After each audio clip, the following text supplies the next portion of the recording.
तो आज हम जानेंगे सूर्य नमस्कार करने का सही तरीका क्या होता है, इसके करने से हमें क्या क्या लाभ होते हैं, किन किन लोगों को सूर्य नमस्कार करना चाहिए, किन किन लोगों को नहीं करना चाहिए, इसकी सही ब्रीदिंग टेक्निक क्या है। तो आज ये सारी चीज़ें हम इस वीडियो में जानेंगे। तो सबसे पहली बात, सूर्य नमस्कार से होने वाले क्या क्या लाभ हैं वो जान लेते हैं। सबसे पहला लाभ, सूर्य नमस्कार एक संपूर्ण व्यायाम है। सूर्य नमस्कार में आपके पैरों के नाखून से लेकर सर के बाल तक पूरे शरीर की एक्सरसाइज हो जाती है। बेनिफिट नंबर 2, ये आपके वजन को नियंत्रित करता है। जिन लोगों का वजन बहुत ज़्यादा है उनका वजन कम करने में मदद करता है। जिन लोगों का वजन बहुत कम है उन लोगों के वजन को मेंटेन करता है। नंबर 3, आपके शरीर का स्टेमिना बढ़ता है, स्ट्रेंथ बढ़ती है, फ्लेक्सिबिलिटी बढ़ती है। नंबर 4, आपके तनाव को कम करता है, आपकी स्लीपिंग क्वालिटी को इंप्रूव करता है। नंबर 5, आपका शरीर हमेशा ऊर्जावान रहता है, आप हमेशा एक्टिव रहते हैं। अब किन लोगों को सूर्य नमस्कार नहीं करना चाहिए? नंबर 1, जो महिलाएं प्रेग्नेंट हैं उनको सूर्य नमस्कार का अभ्यास नहीं करना चाहिए, क्योंकि सूर्य नमस्कार हर जगह हर समय सभी लोगों के लिए उपलब्ध नहीं होता है। नंबर 2, जिन लोगों को कोई डीपली मेडिकल कंडीशन है, जैसे आपको स्लिप डिस्क है या आपके घुटनों में बहुत ज़्यादा दर्द रहता है, इस तरह के लोगों को भी सूर्य नमस्कार अवॉइड करना चाहिए। नंबर 3, जिन लोगों को हर्निया की प्रॉब्लम रहती है वो भी सूर्य नमस्कार को अवॉइड कर सकते हैं। आपको किसी भी प्रकार की कोई भी मेडिकल कंडीशन है, कोई भी हेल्थ इश्यूज हैं, तो सूर्य नमस्कार करने से पहले अपने डॉक्टर या फिर अपने योगा टीचर से एक बार ज़रूर बात कर लेनी चाहिए। तो अब हम जानने वाले हैं सूर्य नमस्कार करने का सही तरीका क्या होता है। काफ़ी लोग इसमें बहुत सारी गलतियां करते हैं, मैं देखता हूं, जिससे जो सूर्य नमस्कार के लाभ हैं जो उनको मिलने चाहिए वो नहीं मिल पाते हैं। तो सबसे पहले शुरू करते हैं। तो सूर्य नमस्कार में देखिए 8 आसन और 12 स्टेप होते हैं। तो सूर्य नमस्कार में सही ब्रीदिंग टेक्निक क्या होती है ये अब हम आगे जानने वाले हैं। तो चलिए शुरू करेंगे। मैट के कॉर्नर से सूर्य नमस्कार को शुरू करते हैं। तो हमारा जो पहला आसन होता है वो होता है नमस्कार आसन। यहाँ हमें नॉर्मल ब्रीदिंग के साथ रुकना होता है। अब दूसरा जो आसन है वो होता है हस्तोत्तान आसन।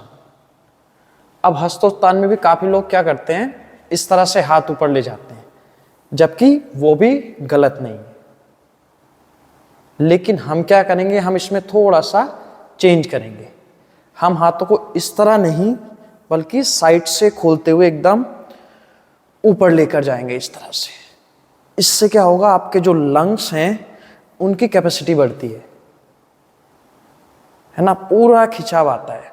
तो किस तरह से देखो, यहाँ नॉर्मल ब्रीदिंग। अब सांस भरते हुए दोनों हाथों को दोनों साइड खोलना है, लंग्स को ओपन करना है इस तरह से। अब जितना आराम से आप पीछे जा सकते हैं, हमेशा ध्यान रखना है जब भी आप खड़े होकर बैक बेंडिंग करते हो, पीछे जाते हो तो बहुत ज़्यादा पीछे नहीं जाना है। नंबर 3, पादस्थान आसन। इस तरह से नीचे जाएंगे। अब इसमें थोड़ा सा आप ध्यान रखेंगे, कोशिश करेंगे आपकी जो उंगलियों की फिंगर्स हैं और पैरों की फिंगर्स हैं वो एकदम इनलाइन हो इस तरह से, है ना। अब काफ़ी लोग क्या करेंगे, इसमें अपने हिप को पीछे ले जाते हैं या स्पाइन को इस तरह से राउंड करके चले जाते हैं। वो नहीं करना है ना। स्पाइन को स्ट्रेट रखना है इस तरह से और इजीली जितना नीचे आप जा सकते हैं सांस छोड़ते हुए। राइट। अब यहाँ से हिप को पीछे पुश नहीं करना है, हिप एकदम इन लाइन। नंबर 4, अश्व संचालन आसन, सांस भरते हुए राइट लेग बैक, घुटना लगा लेंगे इस तरह से, टो आउट कर लेंगे, है ना। जो लोग बिगनर्स हैं, अगर कुछ एडवांस प्रैक्टिशनर हैं तो वो क्या करें, इस तरह से घुटना ऊपर भी उठा के रख सकते हैं, राइट। इस तरह से टो आउट किया। आप काफ़ी लोग क्या करते हैं, मैं देखता हूँ बहुत लोग इसमें गलतियाँ करते हैं, घुटना इस तरह से ले जाते हैं, जबकि आपका नी आपके टो को क्रॉस नहीं करना चाहिए किसी भी एक्सरसाइज में, है ना। तो इससे क्या होता है, आपके घुटने पे अननेसेसरी प्रेशर आता है, जिससे आपको इंजरी होने के चांसेस हो सकते हैं, है ना। तो यहाँ से अश्व संचालन, सांस भरते हुए, सांस छोड़ते हुए, उत्थित चतुर्दंड आसन, प्लैंक, इस तरह से आना है। अब प्लैंक में लोग गलतियाँ क्या करते हैं, इस तरह से आर्ट्स बना लेते हैं, है ना। ये नहीं करना है, पेट को अंदर खींच के रखना है, एनएस को स्क्वीज रखेंगे इस तरह से, ओके। अब यहां से नंबर 6 अष्टांग नमन, इसमें क्या करते हैं, घुटने नीचे लगाए, चेस्ट इन चिन डाउन। अब अष्टांग नमन में देखो होता क्या है, आपके दोनों टोज नीचे हैं, दोनों घुटने नीचे हैं, 4 आपके चेस्ट लगे हुए हैं, 6 और दोनों हाथ, तो आपके 8 अंग जमीन से लगे हुए हैं। अब यहां से सांस भरते हुए कोबरा पोज। अब काफी लोग कोबरा पोज इस तरह से नहीं कर पाएंगे, है ना, ये कर लेते हैं, ये नहीं करना है।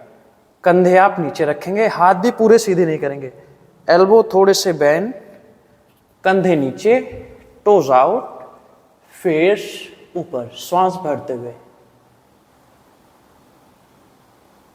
अब श्वास छोड़ते हुए माउंटेन पोज, पर्वतासन में जाना है इस तरह से।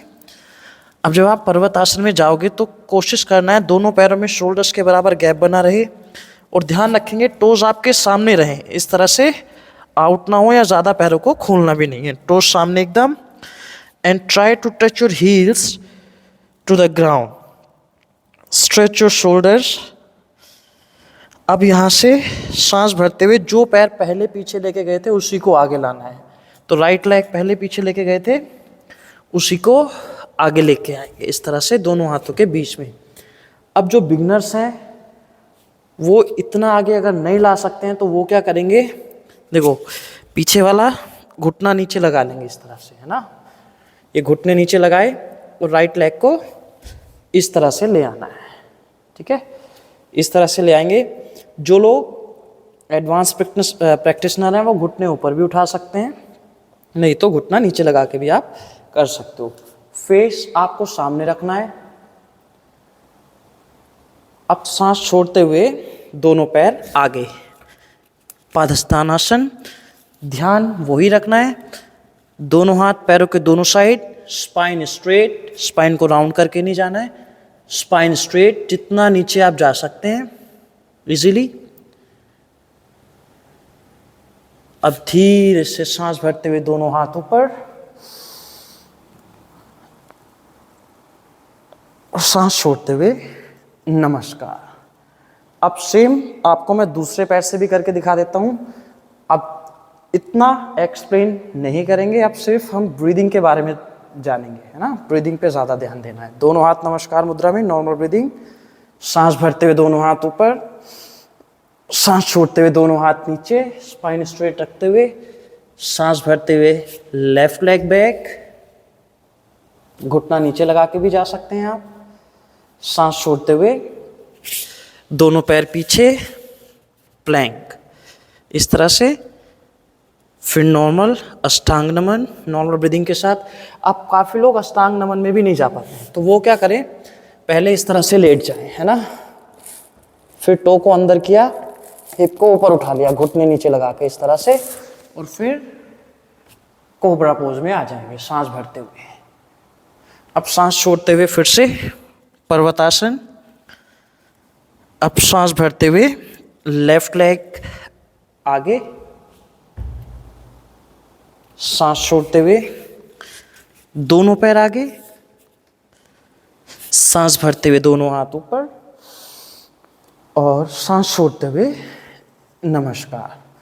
तो ये हुआ हमारा सूर्य नमस्कार कंप्लीट। एक सूर्य नमस्कार, 2 सूर्य नमस्कार हमारे कंप्लीट हो गए हैं। अब सूर्य नमस्कार आप देखोगे जब आप करते हैं तो आपको करते करते बहुत सारी चीज़ें फील होती हैं। करते करते आपको पता लग जाएगा कि आप ठीक कर रहे हैं या गलत कर रहे हैं, है ना। जिस तरह से मैंने बताया step by step correct breathing technique के साथ आपको उसी तरह से करना है। और जिन लोगों को कोई भी मेडिकल कंडीशन है वो एक बार अपने योग एक्सपर्ट से या डॉक्टर से सलाह ज़रूर लें और फिर उसके बाद इन योग अभ्यासों को शुरू करें, अगर आपके डॉक्टर या टीचर अलाउ करते हैं तो कैसी लगी वीडियो बताइएगा ज़रूर।